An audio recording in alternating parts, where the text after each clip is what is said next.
He saw her as a backup plan, someone to clean up his messes while he chased other women.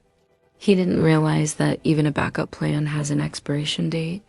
I met Natalie at a yoga retreat a few months ago. She had this incredible aura of peace around her, the kind you only find in people who've truly found themselves. She told me she spent a decade being the perfect supportive wife to a man who didn't deserve it. She waited patiently for his biggest failure to finally say goodbye. Her story is one that so many of us can relate to, a story of invisible labor and undervalued love.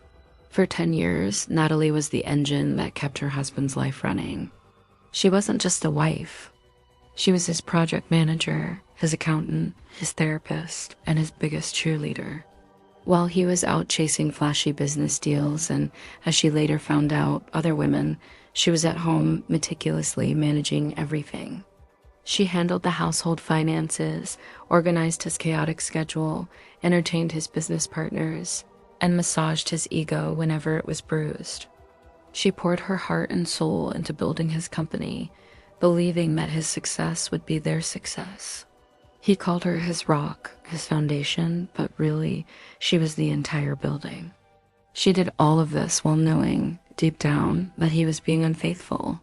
He saw her as his safety net, the one who would always be there to catch him, no matter how far he fell. His big dream was a tech startup he called his grand scheme. It was ambitious, risky, and consumed all their resources. Natalie warned him. She pointed out the flaws in his business plan. She urged him to be more cautious. But he dismissed her concerns as a lack of vision. He told her she just didn't understand the world of high-stakes business. So she stepped back and watched, continuing to manage everything else while he poured their life savings into this venture. The inevitable happened. The market shifted, a key investor pulled out, and his grand scheme collapsed like a house of cards. He lost everything: the company, the money, the respect of his peers. He came home a broken man, expecting Natalie to pick up the pieces just like she always did. He was crying, truly sobbing about his losses, about how unfair life was.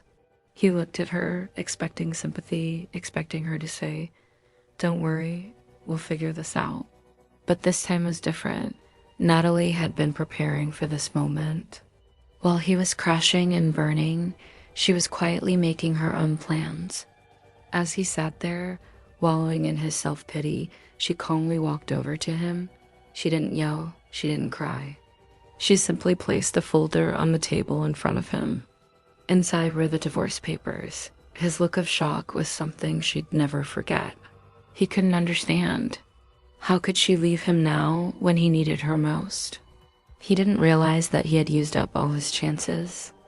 She looked at him and said, "I was your partner, not your janitor. It's time for you to clean up your own mess." And with that, she walked out the door, leaving him with the wreckage he had created. Today, Natalie is thriving. She took her incredible organizational skills and her sharp business mind and started her own consulting firm. It turns out the one with the real business acumen was her all along. She's successful, she's happy, and she's free. She told me that leaving him wasn't an act of revenge, but an act of self-preservation. She had to let his world collapse to finally build her own.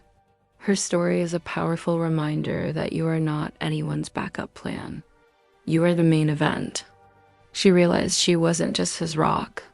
She was a mountain, and she finally decided to enjoy her own view from the top. Thank you so much for watching. If this story resonated with you, please hit that like button and subscribe for more content. See you in the next one.